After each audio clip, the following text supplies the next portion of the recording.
Sayong Ganas Podcast. Jalur kita beda. Assalamualaikum warahmatullahi wabarakatuh. Selamat pagi, semangat pagi.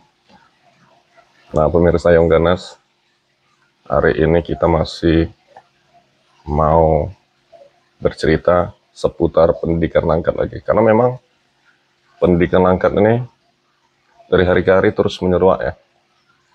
Berbagai kasus muncul dengan sendirinya. Nah, kemarin setelah kita bahas persoalan nasib kepala sekolah, guru, dengan persoalannya, kemarin kita dapat kabar lagi salah seorang aktivis ya, atau rekan dari LSM melaporkan pihak Dinas Pendidikan ke Kejaksaan Tinggi Sumatera Utara atas kasus dugaan korupsi pengadaan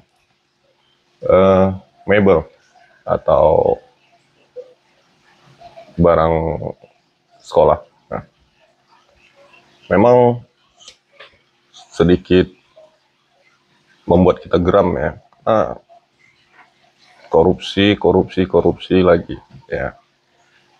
Sepertinya tidak ada prestasi yang muncul dari Dinas Pendidikan.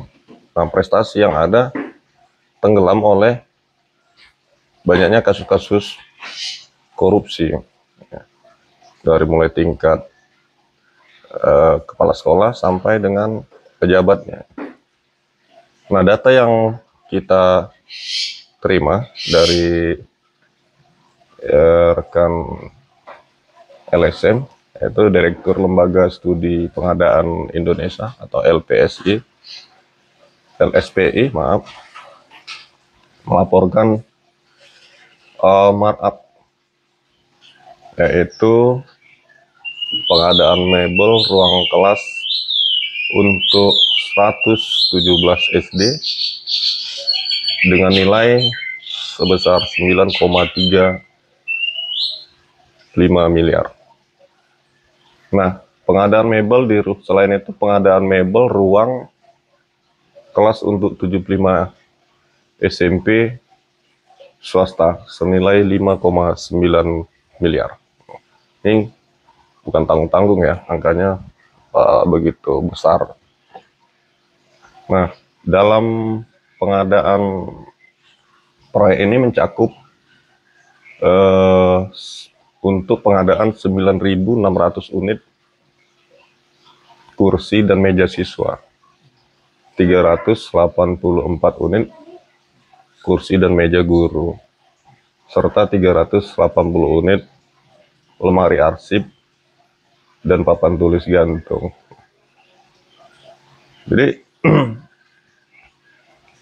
penyedia yang ditunjuk dalam proyek ini adalah CP Maju Jaya sesuai dengan surat pesanan tertanggal 18 Oktober 2024. Nah, menurut LSPI, dugaan manipulasi harga dan spesifikasi terjadi pada proyek ini.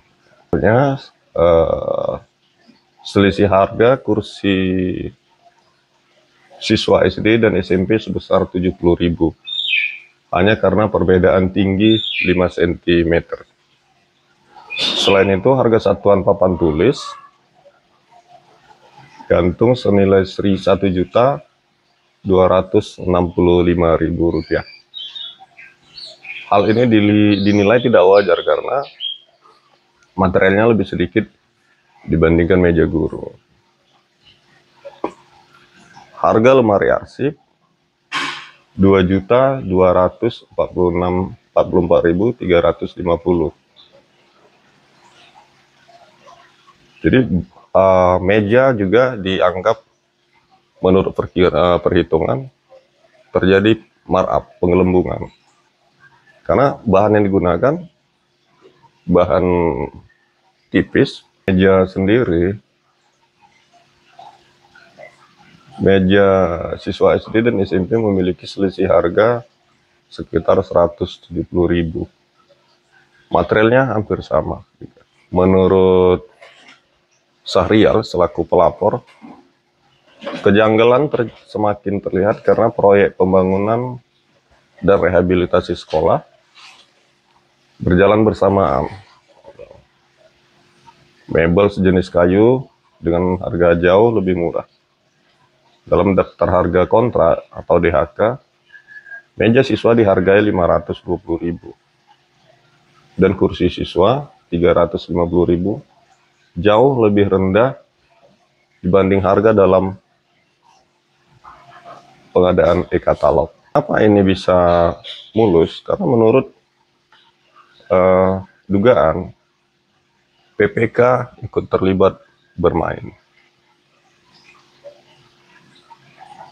Nah, secara kasat mata, menurut Syahrial, 40% produk menggunakan kayu rimba campuran kelas bawah dan menggunakan 60% multiflex atau triflex. Nah, jadi bahan-bahannya itu tidak terlalu mahal ya. Nah, menurut aktivis anti korupsi ini lagi, rekam jejak CV Maju Jaya, selain markup terjadi di satuan harga, dugaan manipulasi biaya pengiriman juga terjadi, senilai menjadi 2 kontrak. Pengadaan mebel SMP negeri senilai 4,6 miliar, pengadaan mebel SD swasta senilai 637 juta. Penyedia yang ditunjuk adalah CV Benang Merah dari Surabaya. Berdasarkan perjanjian, perusahaan ini harusnya mengirim barang paling lambat 7 Desember 2024. Namun dalam prosesnya, LSVI menemukan indikasi manipulasi biaya pengiriman senilai 414,25 juta. Nah, jadi indikasi permainan di dunia pendidikan Langkat ini memang luar biasa.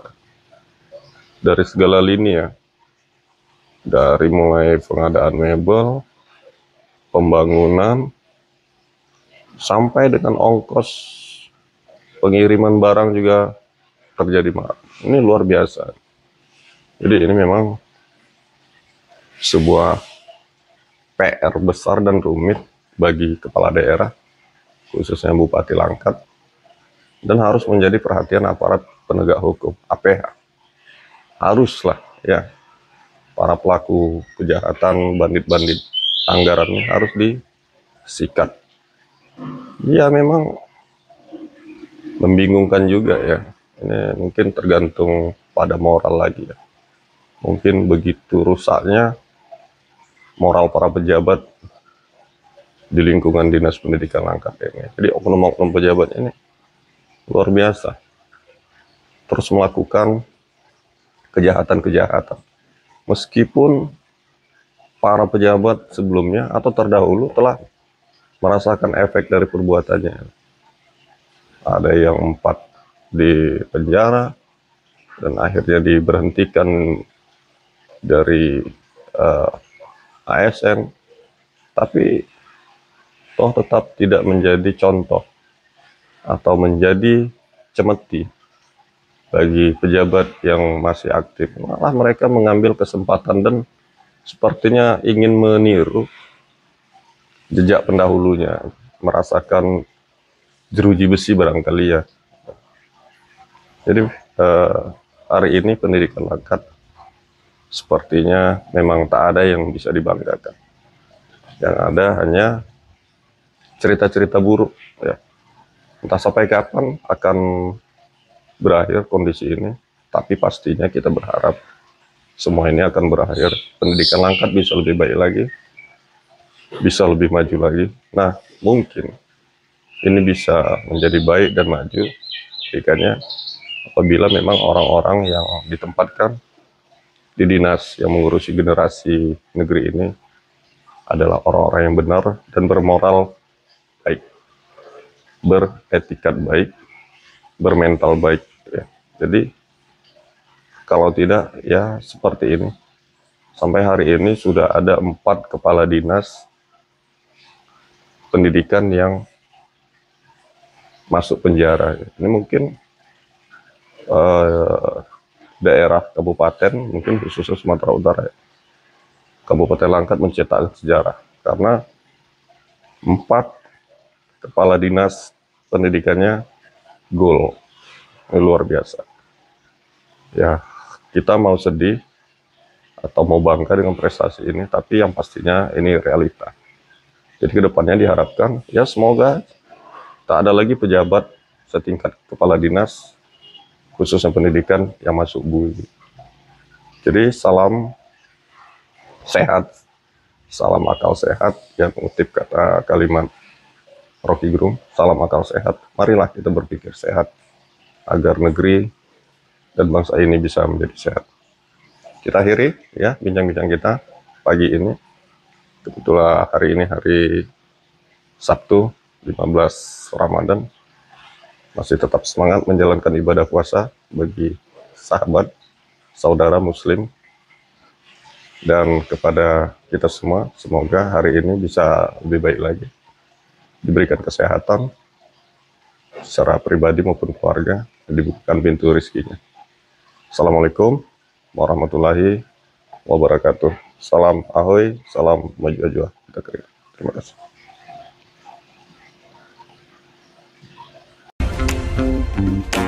Yong Garas. Podcast. Jalur kita beda.